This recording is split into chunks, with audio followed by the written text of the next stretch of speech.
It's official. London has joined the Housewives franchise, and I could not be more excited. I must be honest, I'm not that familiar with housewives shows outside of the US, except for the ones in Africa. For instance, I'm familiar with the Real Housewives of Durban and the Real Housewives of Nairobi, but I don't really watch the Real Housewives shows in Australia, for example, or even the other one in the UK. I forget what it's called now. Anyway, suffice to say, I was pretty excited when I saw this, and I knew immediately that I wanted to review it. Now, if you've been wondering what this show is like, don't worry, I watched it to the fullest, so you don't have to, and I have all the tea for you today. By the way, welcome to my channel, welcome to Analyze That. If you're new here, please make sure to subscribe, like, and comment down below. Okay, back to the show. When I first saw and heard about the Real Housewives of London, by the way, I think they could have done a better job of marketing the show because it literally just popped out of nowhere. And they did like one promo video that I know of on YouTube, but that's pretty much it. Anyway, when I first heard about it, I wondered what part of London the ladies would be based in, and it turns out they live in all the posh areas that everyone knows or has heard of. Like, one of them even has a castle, but we'll get into the real estate later, okay? First, let's meet our cast. First, we have Amanda, who looks incredible for 56, like wow. She's basically old money and started out in modeling, but is now an entrepreneur. She mentioned being divorced before, so it should be interesting to see where she is with her love life now. Then we have Karen, who is originally from Jamaica, but moved to London, I think in her 20s, and she's married to a British guy. I just love her accent, and you can tell she's like a real Caribbean mom. Like, she still has a lot of her roots in her personality, and I just love that about her. Then we have Juliet. She's originally from Australia, and I think she's also married to a British guy. And she's basically a full-time mom and wife. Next is Panthea. She's Iranian and she's a full-time housewife as well. And out of all the housewives, she seems to be like really down to earth. And you can tell right off the bat that she's not putting on like any airs and graces. She's not one of those people. Like, what you see is what you get with her. That's the vibe that I got from her. Anyways. Next, we have Nessie, who is also married to a British guy, and she's got 3 kids, and she owns a cake company that she's been running for like 13 years or something. So that's super cool. She's got her own thing going, and I just love to see it. Overall, it's a pretty diverse cast, and I think this cast actually accurately represents the demographic of people you'd find in London's upper class areas or society. Also, quick sidebar, I love how they've used like teacups as their prop of choice for the show because obviously, you know, the Brits are known for their love of tea. So yeah, that was very on brand. Good job to the marketing team on this one. Now, I want to talk about the opening scene because it was epic. You basically have Amanda driving around in her Bentley wearing this giant diamond ring, and we see her going on meetings, taking business calls, closing deals. Like, she seems like a real deal businesswoman with a thriving skincare line that she's had for a long time. And of course, she lives in Belgravia. For those of you who don't know, this is one of the most exclusive neighborhoods in London, with properties selling for tens of millions of pounds, as you can see. So yeah, Amanda's living her best life and she knows it. Her place is insane. She basically bought a whole building and converted it into her house, and it's huge. I mean, it's like a Barbie dream house come to life with the closet and everything. And I think the property also doubles as her office or headquarters. So, you know, it's great. And it makes a lot of sense because like she's in the skincare industry, so I think it would be easy for her to do that. Plus, you can tell the space is made for entertaining, and she herself likes socializing. She says so in her confessional that she likes to socialize, so she probably hosts a lot of parties here.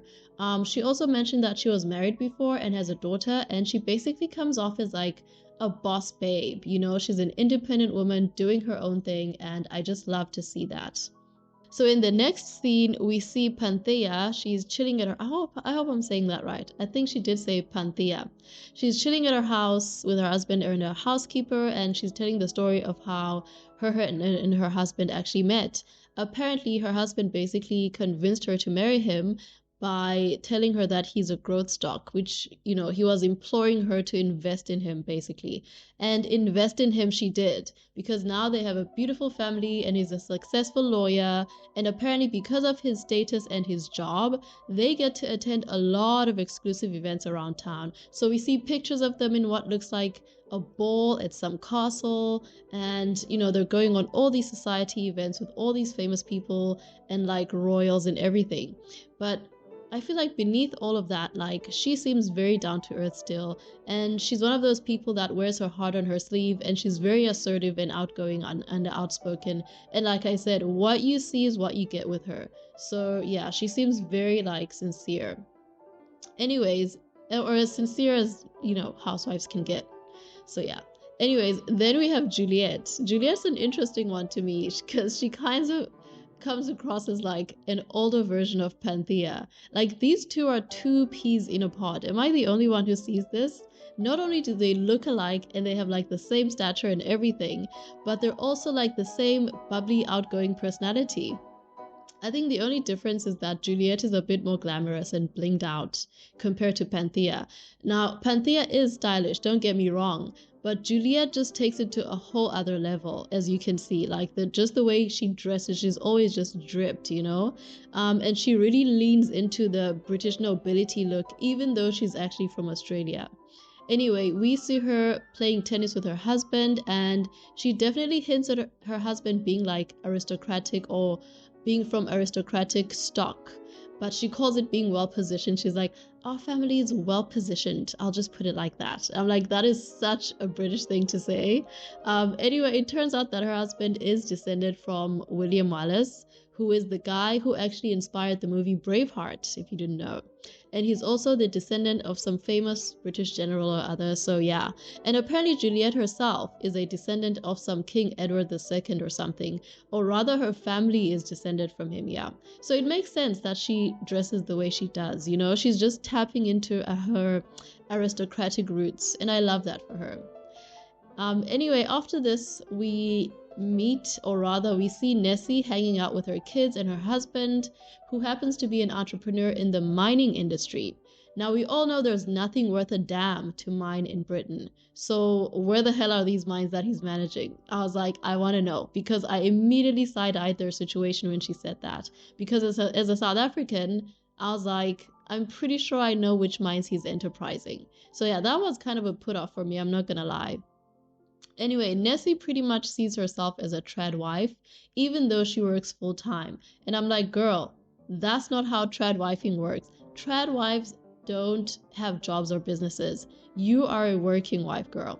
Anyway, they live in Chelsea, which is a really nice area of London, and they have a country house in the Cotswolds as well, which is a super exclusive area in the English countryside where rich people basically go to retire, and it's where they own second homes and holiday homes as well. And Nessie's house in the Cotswold is pretty big, like it's got a huge yard and everything, so it clearly wasn't cheap. Now, as a mother, Nessie is definitely a tiger mom, and she admits this herself. For those of you who don't know, the term tiger mom refers to overbearing Asian mothers who have really high expectations of their kids, and they tend to want to impose their will on their children, basically. That's like their hallmark, that's their thing. A good example of this in modern media would be like someone like Eleanor in Crazy Rich Asians, for example. Like, Eleanor expects her son Nick to lead a certain lifestyle or a certain life which is opposed to the life and spouse that he chooses for himself in the movie. So, and then you've got like the mom from Turning Red. She's also like very overbearing and very controlling, and those are like classic examples of Asian tiger moms. And yeah, so Nessie, for example, expects her son to be the prime minister one day, and you can tell like she's always like making sure that her kids are doing their chores and doing all these things and all these activities and all these extracurriculars. Like, she is like putting them on the fast track to like be the top of the top. So yeah. Anyways, career-wise, Nessie went from the banking industry to baking because, as she said, she just wasn't feeling finance anymore. So she decided to do something else. and they were comfortable enough for her to be able to do that. So that's what she does now. She owns a cake company and she caters to celebrities and members of the royal family mainly. And she was even asked to bake the Queen's 90th birthday, which is really cool. Next, we see Karen hanging out with her daughter. They're visiting this construction site where they're basically redoing their old house, which looks huge. It's like a building in and of itself. And her husband is basically a former football club owner, so he's got a lot of coin. And basically, this is their collection of homes that you see on the screen. And they own these homes all around the world. They've got 2 in London, 2 in New Jersey, and another one in the English countryside. The house that they're currently renovating right now used to be their main residence. It's the house where they raise their kids and everything. And it previously had like 5 floors, but after the renovation, it's going to have like 6 floors. And the plan is to make it so their kids have their own apartments within the house because they're all grown up and everything now. So yeah, I'm really looking forward to seeing the house once it's done. So let's hope the show gets picked for a second season so we can see the finished product, because it's looking like it's going to be very impressive when it's done. In the next scene, Amanda and Juliet go riding in Hyde Park, and Juliet is going on about how she's trying to find a mate for like her 200-year-old swan. And I'm like, do swans even live that long? Suffice to say, I loved this moment. This was such a quintessential, British housewives, Real Housewives moment for me. Again, super on brand for them to be riding around in these horses, because that, represent that quintessential British aristocratic lifestyle. Because let's face it, these ladies do represent the modern day nobility. Their husbands are modern day robber barons, and most of these women are ladies of leisure, which goes perfectly with the housewives brand, of course. Anyway, while they're riding, Amanda talks about how ever since she broke up with her husband, she feels like she can't socialize or host parties as much as she used to. So she's looking for another husband now in order to be able to participate in the social scene at the same level as before. And I don't know if this is the case or not, but it's coming across like the reason why she can't socialize as much as before is because she's pretty much lost favor with the friends that she had when she was married. Like, her married friends are probably not effing with her right now or something. I don't know. If that's the case, then it's really unfortunate. But there are people like that, though, who will only befriend you if you're part of a couple. And the moment you break up or divorce, like, they're gone with the wind. It's like they don't see you as an individual and pretty much never did. Either that or they just feel threatened by you now that you're single. Whatever it is, I've always found that phenomenon pretty strange, and I just don't understand people who think like that. But this type of thinking is rife in like British, upper classes for sure. So we also get to see Amanda's party invitations during the scene, because she's hosting the first party of the season at her house. After this, the scene shifts to Panthea, who is prepping and shopping for some jewelry to wear to the party. And while she's at this boutique, she spills some tea about Juliet.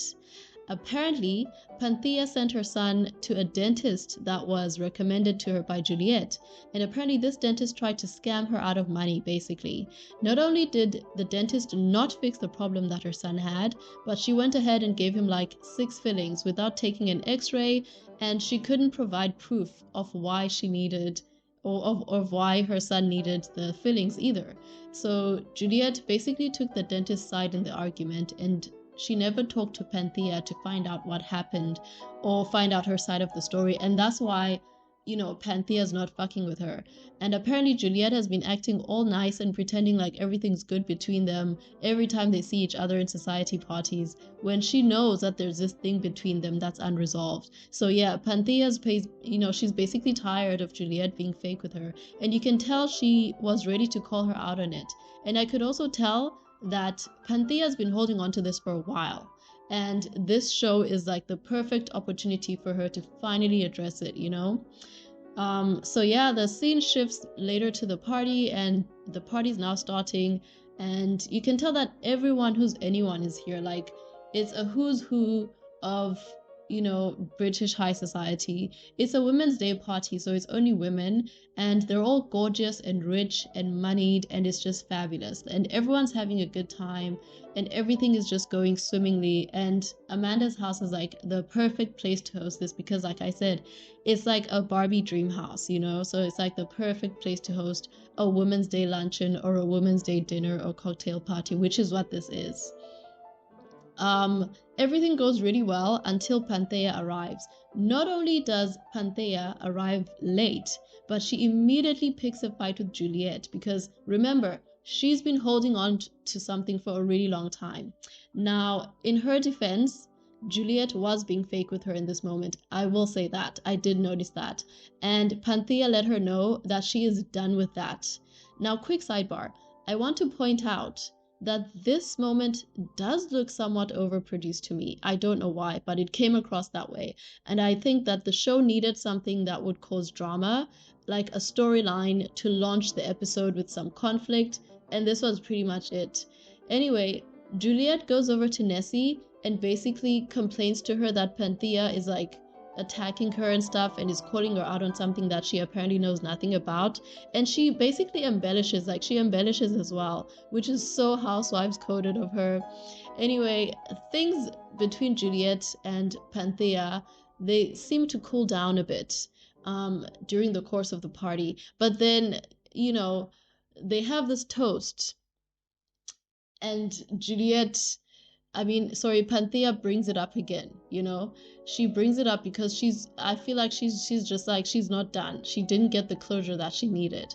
And everyone is just sitting there like lost in the sauce, like what is going on right now? Even Juliet herself seems like a deer caught in headlights. And for the women at the event, I can only imagine how incensed they were at having to be subjected to such vulgarity. I mean, this is British high society after all, and this type of behavior is kind of unheard of in these circles, especially in Britain. And I say this as someone who reads a lot of Tetler, so I know what I'm talking about, okay? Jokes aside, British culture is about poise and class and sweeping things under the rug. That's why they have the whole straight upper lip thing, where you're basically expected to never show too much emotion or be too much of anything. And that's why I think Panthea was never able to address her feelings with Juliet before, because they live within a very repressed culture, especially in that bubble of London high society. So she would have been expected to just grin and bear it and act like nothing happened, because that's just how things are. That's how things are done. People look at you sideways if you call them out on things or speak your mind. Anyway, Juliet looks legit taken aback by Panthea's behavior, and she has no idea how to respond because in her mind, she didn't know that they even had beef. Even Nessie, speaks up to defend Juliet because she's just sitting there and taking it. She's not saying anything back.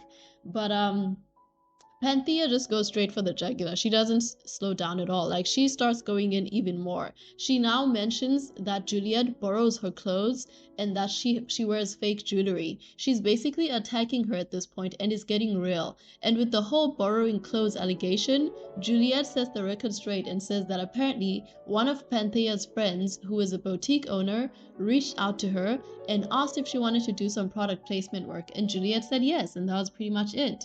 And Juliet happened to have an event that week, so she asked to borrow one dress for that event, and she tagged the boutique owner on her post like they agreed. So it seemed like it was an agreed upon transaction, and that was pretty much it.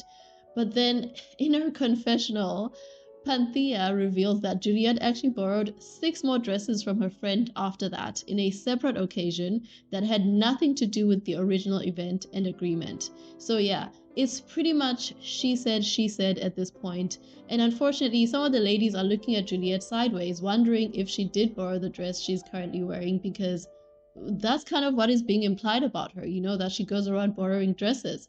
And you know what? Again, Juliet just sits there and takes it, which on one hand is really sad, but on another, it's kind of admirable because it makes Panthea looks crazy and delusional because she's fighting with herself at this point. Juliet is not taking the bait. And Nessie rightfully points out how distasteful it is for Panthea to be doing this on a Women's Day event when they're all supposed to be getting along and celebrating each other as women. Finally, the whole thing about the dentist comes out during the party, and you see the wheels starting to turn because then the ladies are wondering why would Juliet take the dentist lady's side when she's supposed to be friends with Panthea. And Juliet responds that she didn't like the way Panthea attacked the dentist, and she feels like annihilating another person's character is uncouth and uncalled for. And I have to agree with her on that because if you're offended by someone, it's better to address it with them instead of like assassinating their character. So yeah, I'm kind of taking Juliet's side on this one because she is defending the underdog. And not only that, but now that Panthea's own behavior and contribution to the situation is coming out, it's starting to look like she was just being petty and she was just being a Karen basically. At this point, Amanda is obviously not impressed by any of this behavior because this is her party. And she's like, imagine talking about teeth at a person's party. Like, who would do that? And why would you do that? You know, these ladies are pretty much ruining her party and she's not having it. So she tries to exit the scene and leave Panthea and Juliet to figure it out by themselves. And in the end, Juliet decides to be the bigger person and apologize to Panthea for letting her down, which I think was really big of her because in my opinion, Panthea's behavior at this party was unacceptable. You know, you just don't act like that, I feel. But yeah, like I said before, Panthea is assertive and outspoken. So, you know, it's starting to look like that really is her character. While I think she had every right to address Juliet, I think she should have done it in private. She should have taken her to the side and had it out with her in private and maybe use a different tone as well because the way she was speaking to Juliet was completely out of line, especially towards the end. And now poor Juliet is all deflated and Nessie's trying to put her back together and hype her up because you can tell she's just completely gutted by this whole interaction. Like it's just drained her. And at the end of the day, I think Panthea's behavior was totally unbecoming and it doesn't speak well of her character. And I think Juliet comported herself well and came out the bigger person because she didn't bite. She didn't take the bait. Of course, Panthea leaves the party early shortly after this, after blowing up everything. You know, pretty much all she did was arrive late, cause a stir, and then leave. If that's not housewife behavior, I don't know what is. And as deplorable as her behavior is, I do think that Panthea is going to be the drama queen of the group, and she's going to be the one bringing the most drama and entertainment. And to be honest, the more she went into the whole situation, the more it seemed like there was more she wasn't saying when it comes to her beef with Juliet. I feel like there's more under the surface there that might come out during the course of the season. And you never know. Juliet might be one of those people that throw stones and then hide their hand, you know? Maybe she's one of those crazy making people that hide behind eloquence and airs and grace. We just don't know at this point. It's too early to tell. But based on this first interaction between the two, I have to give it to Juliet for this round. She won this round by being poised and staying calm and not taking the bait. And that's that. Anyway, the first episode of London Housewives wrapped up with a bang, and I'm looking forward to the next one. It's looking like a really interesting show with an interesting cast, and there's even more coming up in terms of the supporting cast. I think we'll even see Caroline Stanbury join in at some point, which should be a real treat because I haven't seen her in anything since the Real Housewives of Dubai. So yeah, I'm looking forward to seeing what she's been up to and what she has coming up next as well. And also what her relationship is to these ladies that are part of the cast right now. Anyway, if you made it this far, thank you so much for watching. Remember to like, comment, and subscribe. And remember to check out my Patreon as well, link if you would like to. It's right below. Yeah, thank you so much for watching. I will see you on the next one.